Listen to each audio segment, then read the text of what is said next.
اللهم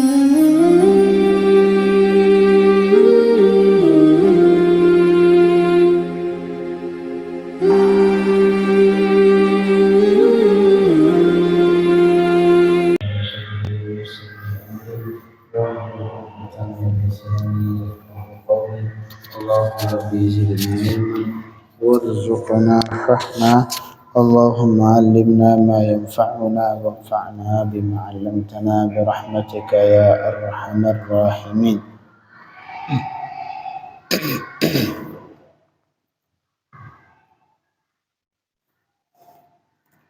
Masyaallah muslimin wa maghrib rahmati Allah. Masih tentang akidah Ahlus Sunnah wal Jamaah. Imam Ghazali menjelaskan, menerangkan tentang makna dari kalimah asyhadu anna Muhammadar Rasulullah. Kita bersaksi bahwa Nabi Muhammad adalah utusan Allah. Ini sebelumnya kita bicarakan bahwa Nabi Muhammad diutus oleh Allah untuk membawa risalah Allah kepada seluruh manusia, baik itu Arab ataupun bukan. Kemudian dan Rasul diutus ke jin dan manusia.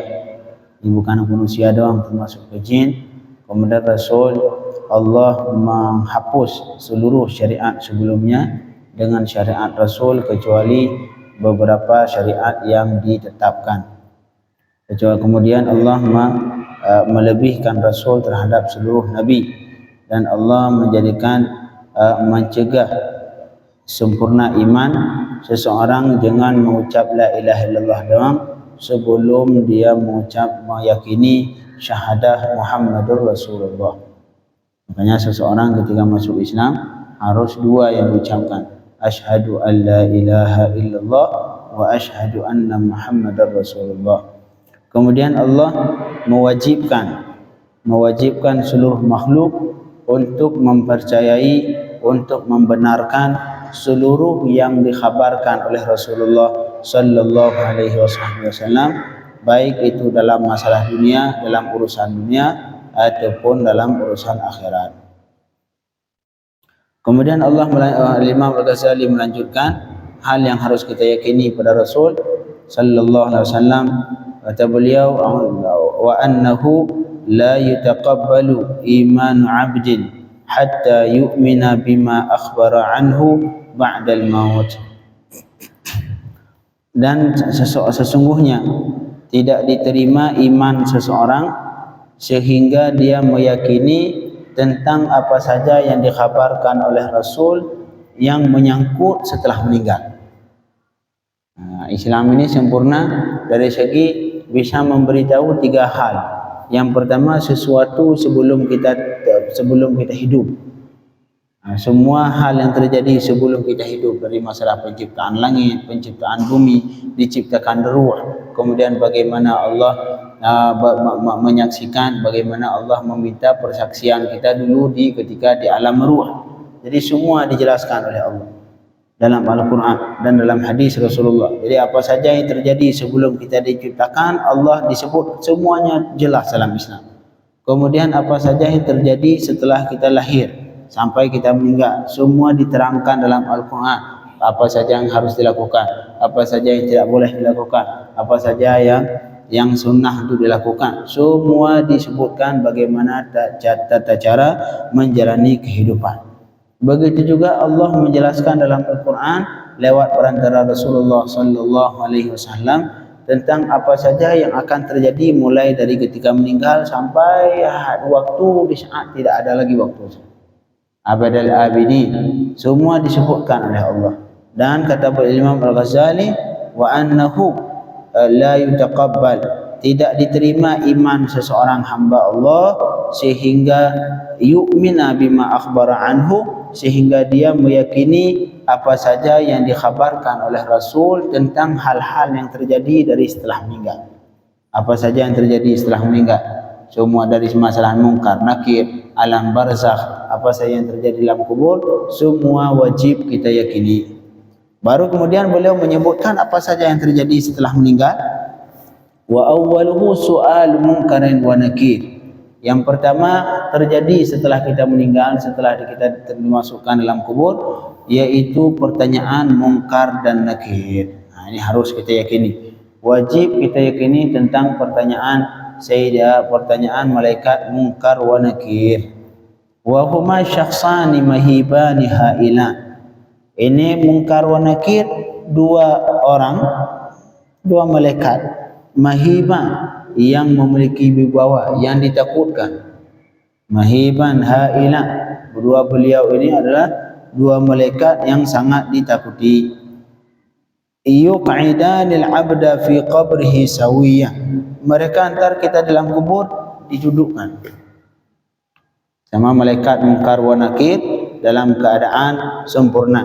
Za ruhin wa jasad. Kemudian kita dalam kubur saat itu memiliki ruh dan jasad sekaligus. Kita hidup seperti semula. Jadi seperti sekarang, kita sekarang hidup dengan jasad dan ruh sekaligus. Begitu juga nanti di alam barzakh kita hidup kembali dengan jasad dan ruh, dengan jasad dan ruh. Cuman kehidupan pasti berbeda dengan kehidupan dunia. Kemudian fayas'alanihi 'anit tauhid war risalah. Kemudian mereka berdua mungkar wa nakir bertanya kepada hamba kita yang manusia tentang tauhid dan tentang kerasulan. Artinya maka mereka bertanya mar rabbuka wa ma dinuka wa man nabiyuka. Nah, pertanyaan pertama mar rabbuka, siapa Tuhanmu? Ini walaupun kita hafal ya, ini yang menjadi jawaban terpatokan kita bisa menjawab atau tidak. Itulah amalan yang kita lakukan sehari-hari, bukan kita hafal. Walaupun kita hafal siang malam, salat enggak mau, puasa enggak mau, kerjaan kita ngapal ini doang. Marabbuka Allah Rabbi, marabbuka Allah Rabbi, marabbuka Allah Rabbi. Kalau tidak ada amalan, ntar di kubur juga sama, tidak bisa menjawab. Karena yang menjawab saat itu bukan lagi hafalan kita, bukan lagi akal kita, tapi menjawab saat itu adalah amalan yang kita lakukan di dunia. Mar rabbuka wa ma dinuka, dan apa agamamu, wa man nabiyuka, dan siapa nabimu. Nah, ini adalah beberapa pertanyaan. Makanya kita ketika kubur, ketika menguburkan mayit, disunnahkan untuk mentalqin mayit. Talqin mayit yang kita baca sering atas kubur. Idza ja'akal mu'amalakanil muwakkalani wa huma yas'alanaka man rabbuka ma faqul bi lisanin fasih wa i'tiqadin sahih Allahu Rabbi. Ini talqin, arti talqin apa? Mengajarkan, seperti halnya kita talqin anak kecil, baca qul huwallahu ahad, itu makna talqin. Talqin mengajarkan. Karena bisa jadi seseorang ketika dikubur saking takutnya ke malaikat, grogi, nggak bisa ngejawab. Dengan kita bantu sedikit lewat dari luar, dia lebih mudah dalam menjawab. Cuman bisa mendengar atau tidak saat manusia dalam kubur, bisa mendengar perkataan kita yang masih hidup, bisa. Disebutkan dalam hadis, yaitu mayit dalam kubur, jangankan perkataan kita, bunyi gerakan kaki kita, bunyi sendal kita dia mendengar. Bunyi sendal kita dia mendengar. Makanya bagi kita yang menziarahi kubur, disunahkan baca salam. Assalamualaikum ahlad diyar minal mu'minin wal muslimin, nas'alullah wa inna insyaallah bikum lahiqun, nas'alullah lana wa nas'alullah lana wa lakum al-afiyah. Nah, itu disunahkan dibaca. Kalau misalkan orang dari kubur ini mati seperti ahlnya batu, nggak perlu kita baca salam, assalamualaikum warahmatullah. Nah, disunahkan baca salam. Nah, itu membuktikan bahwa mereka masih bisa mendengar ucapan kita, sampai gerakan bunyi sendal kita masih dengar. Malahan di suatu ketika di perang Badar, Rasulullah sallallahu alaihi wasallam setelah mengalahkan kufar sudah mati, Rasulullah memanggil ya Aba Jahal, memanggil beberapa orang kufar itu. Akhirnya sahabat bertanya, sebagian sahabat, ya Rasulullah, itu mereka kan sudah mati, ngapa dipanggil nggak ngedengar? Rasulullah menjawab, mereka itu bisa mendengar apa yang kita ucapkan. Jadi bukan berarti jangan dalam anggapan kita bahwa orang mati jadi batu. Orang setelah meninggal jadi batu, hilang. Enggak.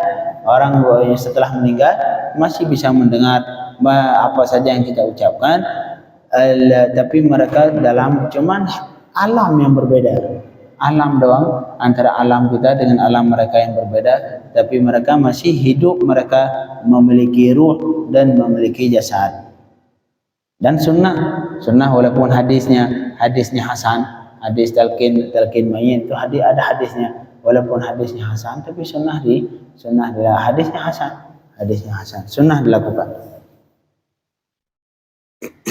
Kemudian beliau melanjutkan wa huma fatanil qabr, dan malaikat mungkar wa nakir itulah yang menguji seseorang, penguji seseorang dalam kubur. Fatan, fitnah. Makanya kita disunahkan di akhir salat disunahkan berdoa, Allahumma inni a'udzubika min adzabil qabri wa min adzabil nar wa min fitnatil mahya wal mamat wa min fitnatil qabri wa min adzabil nar. Fitnatil kubur. Apa makna fitnah kubur? Fitnah kubur itulah pertanyaan man rabbuka, man nabiyuka, itu ujian dalam kubur. Fitnah kubur, ujian dalam kubur.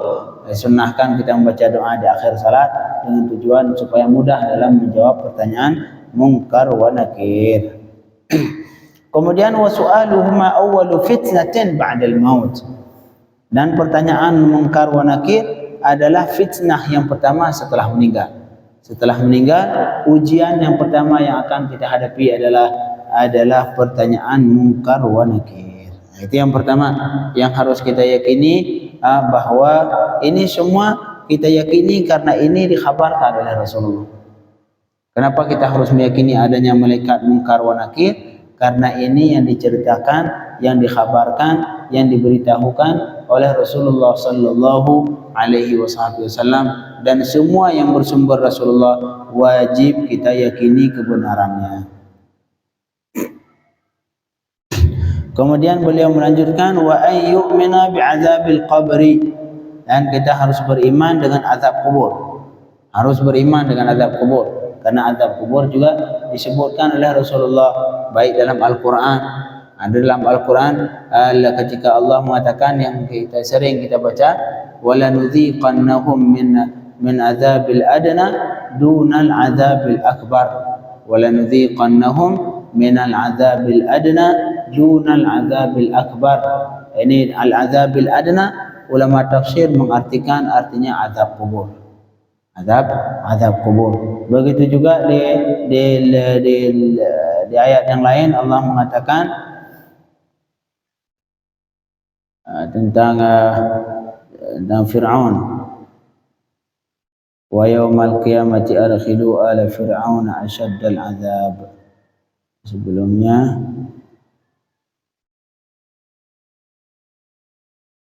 an-nar yu'raduna 'alaiha ghuduwwan wa 'ashiyya. An-nar yu'raduna 'alaiha ghuduwwan wa 'ashiyya wa yawma taqumus sa'atu adkhilu ala fir'auna asyaddal 'adzab. Dan an-nar yu'raduna 'alaiha, jadi mereka dihadapkan ke api neraka pagi dan sore.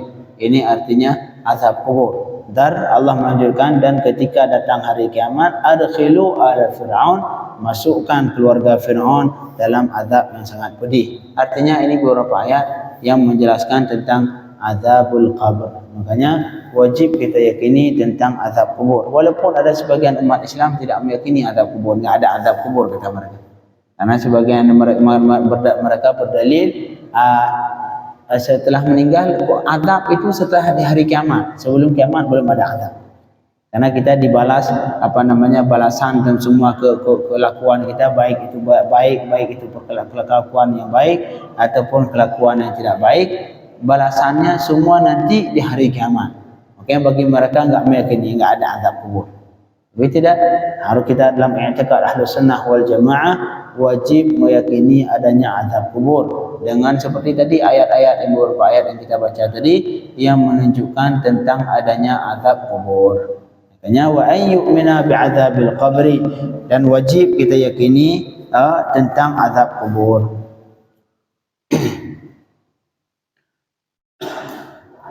Kemudian wa annahu haqqun wa hikmatun wa adlun, dan azab kubur itu sesuatu yang benar, kemudian dan sesuatu yang adil. Alal jismi war ruh. Ini azab kubur kata dalam i'tiqad Ahlus Sunnah, diazab ke jisim, tubuh dan ruh sekaligus. Walaupun ada sebagian pendapat mungkin bukan ahli sunnah mengatakan yang diazab cuma ruh.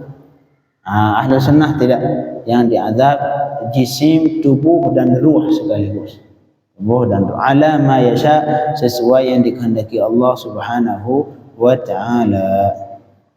Kemudian yang harus kita yakini selanjutnya, karena ini hal-hal yang telah dikhabarkan oleh Rasulullah sallallahu alaihi wasallam, wa ayyumina bil mizan, harus kita meyakini tentang adanya mizan timbangan nanti di hari kiamat. Dzil kaffataini wal lisan, yang memiliki kaffah. Kaffah dua timbangan. Nanti taruh lebih berat sebenarnya.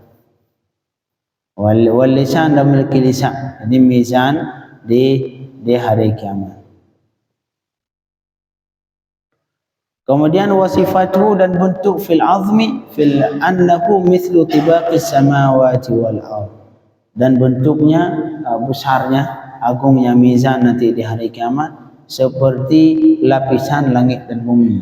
Luas, subhanallah. Fungsinya tuzan fihi al-a'malu bi qudratillah, ditimbang dalamnya akan amal-amal dengan kudrah Allah. Semua amalan hamba ditimbang. Ntar siapa yang banyak amalan jahat dimasukkan ke neraka, yang banyak amalan surga dimasukkan ke surga Allah Subhanahu wa taala.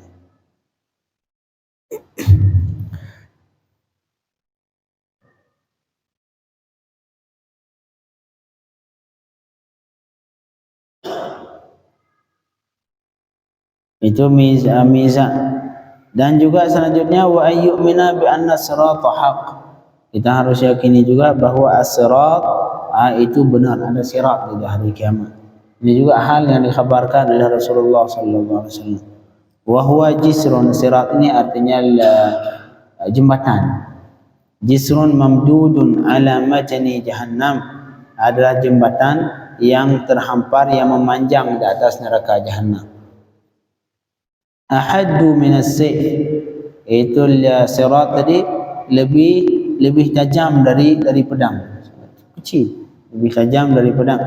Wa adaqqu minas sya'rah, dan lebih halus lebih kecil dibanding sya'rah, bulu. Tazillu alaihi aqdamul kafirin, yang tergelincir di atasnya kaki-kaki orang kafir. Yang namanya kafir tidak bisa melewati, jatuh ke neraka jahannam. Bihukmillah, bihikmillah, dan hikmah Allah, bihukm, dengan hukum Allah Subhanahu wa taala, fatahwa bihim ilan nar, maka mereka langsung jatuh ke api neraka. Ini apa namanya? As-sirat.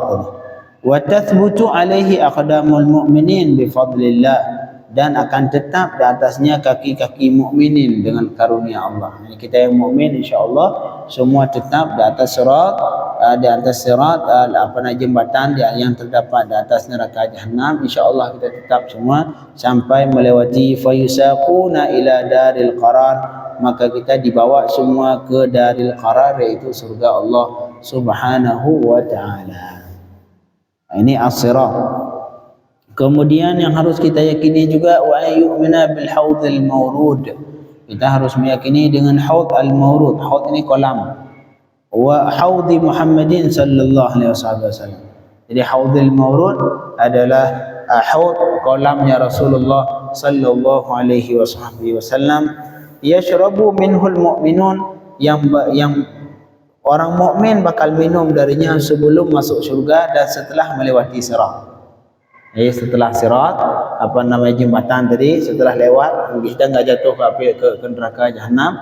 Di situlah terletak, di depannya itu terletak haudul Rasul sallallahu alaihi wasallam, kolamnya Rasulullah. Di situ kita minum sebelum memasuki surga Allah Subhanahu wa taala. Man syariba minhu syarbatan lam yadhma' ba'daha abada. Ini haud Rasul, kolam Rasul.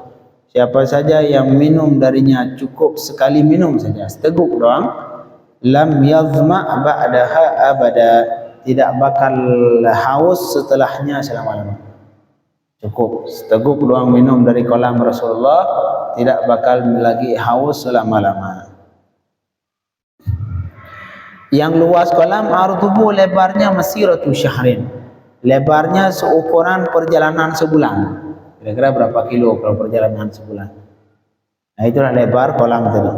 Ma'uhu asyaddu bayadan minal laban, airnya lebih putih dibanding susu. Wa ahla minal asal, dan lebih manis dibanding madu. Haulahu abarik adada nujumis sama. Di sampingnya sekeliling kolam tadi itu ada ibrik. Ibrik artinya apa nak buat minum air, teko. Teko sebanyak nujumis sama, sebanyak bintang di langit. Nah, itu. Yang dari situlah kita minum. Dari situlah di fihi mizaban yusabban minal kautsar. Di kolam tadi terdapat mizab. Mizab ini sambungan antara satu kolam. Misalkan di rumah, di lokal mizab ini ada di Ka'bah, itu ada mizab. Mungkin Bapak tahu kalau pernah ke Ka'bah itu mizab. Mizab artinya kalau rumah kayak kotak ini, air ntar keluar lewat saluran kecil. Itu mizab namanya. Marhaba? Bukan multazam. Kalau multazam itu bagian antara pintu dan rukun Yamani, itu bagian itu multazam. Ini mizab bukan. Mizab ini untuk saluran air di atas rumah. Di rumah, ntar air ngumpul, itu mizab. Apa sih bahasa ini? Kurang tahu saya bahasa Indonesia. Apa Pak? Petalang. Petalang. Biasanya anak-anak kecil seperti ini mandi di bawahnya. Senang dia kalau lagi hujan. Apa namanya? Itu mizab. Pancuran kali ya. Nah, itu mizab. Talang. Talang. Jadi makanya di Ka'bah itu ada mizab. Mizab itu di atas Ka'bah, persegi, tapi di sini ada lebih sedikit. Kalau fungsinya, kalau misalkan hujan, ntar airnya ngalir loh situ. Itu mizab. Nah, jadi kembali ke sini, mizab di Haudhur Rasul, di kolam Rasul juga terdapat dua mizab yang airnya yusabbani minal kautsar, dituangkan air ke mizab itu bersumber dari al-kautsar, mizab dan kesambung ke kolam Rasulullah sallallahu alaihi wasallam. Allahumma, semoga kita termasuk orang-orang yang minum dari Haudhur Rasul. Man syariba minhu syarbatan lam yadhma' ba'daha abada. Siapa saja yang minum dari kolam Rasul seteguk saja sekali minum, maka dia tidak pernah lapar, tidak pernah haus lagi selama-lamanya. Haudhur Rasul namanya Haudhul Maurud. Kemudian wa ayyumina bil hisab, juga kita harus meyakini, karena ini hal yang dikabarkan dari Rasulullah, yaitu al-hisab. Al-hisab, ya, hasibu qabla an tuhasabu, kata Rasulullah. Silakan kalian hisab diri sendiri sebelum dihisab di hari kiamat. Karena hisab Allah lebih detail. Setiap nafas yang kita keluarkan ditanya oleh Allah. Ini nafas detik ini kamu pakai di mana? Nafas detik ini kamu pakai ke mana? Malahan nanti di hari kiamat umur semua bakal dimintai pertanggungjawaban.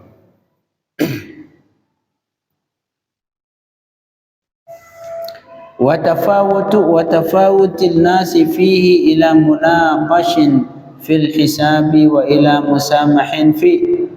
Subhanallah, antar manusia di situ beda-beda. Ada yang dimudahkan ketika dalam hisab, ada yang disulitkan ketika hisab. Makanya antara di ayat Allah mengatakan, fa amma man utiya kitabahu bi yaminihi fasawfa yuhasabu hisaban yasira. Siapa saja yang mendapatkan kitab dengan tangan kanan, maka entar bakal dihisab dengan hisab yang mudah. Malahan umat Nabi Muhammad sampai berapa puluhan ribu yang masuk surga tanpa hisab. Nah ini tanpa hisab, tanpa sirat. Hasil sehari kiamat langsung surga. Tidak ada dihisab dan tidak melewati sirat, langsung ke surga Allah. Semoga kita termasuk dalam golongan. yang tanpa hisab, tanpa sirat. Jadi wa tafawutin nas, manusia beda-beda dalam ketika dihisab. Ada ila munaqasyan fil hisab, disulit dalam hisab, diniqash, dimintai pertanggungjawaban per detik, per menit, semua dimintai. Tapi ada sebagian lain wa ila musamahin, dimudahkan ketika dihisab, dimudahkan lewat. Sama seperti kita ketika di dunia juga sama. Ada sebagian manusia yang dikhawatirkan, ditakuti, ini kayak teroris, diperiksa setiap lembar. Semua diperiksa, setiap gerak-geriknya diperiksa, dipertanyakan. Tapi ada sebagian orang, ini kayak bagus ini lewat. Nah ini begitu juga hisab di hari kiamat. Ada sebagian manusia yang sulit, dipersulit ketika hisab, dan ada yang dimudahkan ketika dihisab. Makanya supaya kita mudah hisab di hari kiamat, mudahkanlah urusan manusia di dunia. Nah, bagi orang yang suka memudahkan urusan manusia di dunia, insya Allah akan dimudahkan urusannya di hari kiamat, termasuk hisab. Termasuk hisab. Dan ada juga sebab wa ila man yadkhulul jannata bighairi hisab wa humul muqarrabun. Dan ada juga antara sebagian manusia yang masuk surga tanpa hisab. Enggak ada hisab sama sekali, langsung masuk surga. Mereka itu adalah muqarrabun, muqarrabun. Kemudian fayas'alullahu ta'ala man syaa minal anbiya an tablighir risalah. Maka Allah bertanya ke si nabi-nabi yang Allah kehendaki tentang apakah beliau telah membawakan risalah atau tidak. Allah sampai sebagian nabi juga ditanyakan oleh Allah, kamu sudah diangkat menjadi rasul, apakah kamu menyampaikan risalah ke umat atau tidak? Ditanyakan oleh Allah, wa man syaa minal kuffar an takdzibil mursalin. Dan orang-orang kufar, Allah menanyakan kepada mereka tentang kenapa mereka menganggap bohong para rasul. Karena orang kufar ini tidak mau menerima ini Muhammad kadzib, Muhammad penyihir, Muhammad ini pembohong. Semua bakal ditanyakan di hari kiamat. Kemudian Allah menanyakan orang mubtadi' anis sunnah. Mubtadi' orang-orang ahli bid'ah, Allah menanyakan tentang sunnah. Kenapa kamu tidak melakukan yang sunnah? Kenapa kamu melakukan bid'ah? Wa yas'alul muslimin 'anil a'mal. Dan Allah bertanya terhadap orang muslimin, kita muslimin, tentang amalan yang kita lakukan. Kenapa kamu lakukan? Kenapa tidak melakukan? Kenapa kamu lakukan? Nah, semua bakal ditanya oleh Allah Subhanahu wa taala. Kemudian yang harus kita yakini juga selanjutnya wa ayyumina bi ikhrajil muwahhidin minan nar ba'da al-intiqam. Dan harus kita yakini bahwa akan dikeluarkan orang-orang yang beriman kepada Allah dari api neraka setelah disiksa. Nah, kita yang namanya mukmin selama dalam hatinya beriman kepada Allah tetap akan dikeluarkan dari api neraka walaupun setelah disiksa sampai habis dosa. Selesai habis dosa disiksa semua, nanti di ujung-ujung tetap akan dimasukkan surga Allah Subhanahu wa taala. Hatta la yabqa fi jahannam, sehingga tidak ada di surga, tidak terdapat di neraka, tidak tersisa di neraka jahanam satupun orang yang beriman. Sampai ujungnya tidak ada satupun orang yang beriman dalam neraka Allah Subhanahu wa taala, semua dimasukkan surga. Walaupun setelah disiksa dulu sampai dihabiskan seluruh dosanya. Makanya kata Allah, wa may ya'mal mithqala dzarratin syarran yara, wa may ya'mal mithqala dzarratin khairan yara. Misalkan semua amalan kita dari mulai balik sampai meninggal, sekali doang berbuat baik, sekali doang berbuat baik, lainnya semua amalan dosa. Tapi beriman. Kalau tidak beriman, khalidin finnar, kekal di neraka selama-lamanya. Selama dia beriman, walau sekali doang mengucap la ilaha illallah. Setelah selesai semua diazab, setelah selesai semua habis dosa kita setelah disiksa semua, habis semua dosa, dimasukkan kembali ke surga Allah Subhanahu wa taala. Fala yakhludu finnari muwahhid, maka tidak kekal dalam neraka tidak kekal satupun mukmin yang mentauhidkan Allah, yang beriman kepada Allah, tidak kekal satupun dari mereka yang dalam neraka Allah. Semua pasti masuk surga walaupun setelah disiksa. Kemudian juga harus kita yakini wa ayyubina bi syafa'atil anbiya. Kita harus meyakini tentang adanya syafaat para nabi.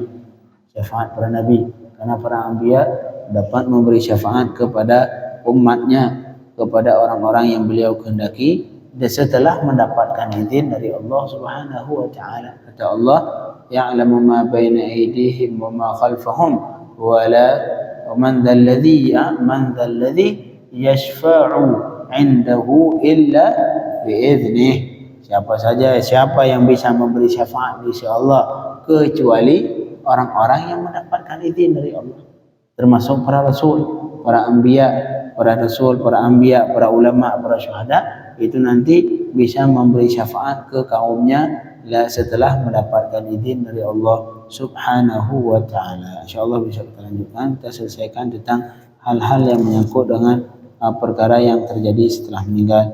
Semoga Allahumma amitna ala tamamil iman wal islam. Allahumma ja'alna minal muqarrabin alladhina la alaihim sirat wa la alaihim hisab bi rahmatika ya arhamar rahimin.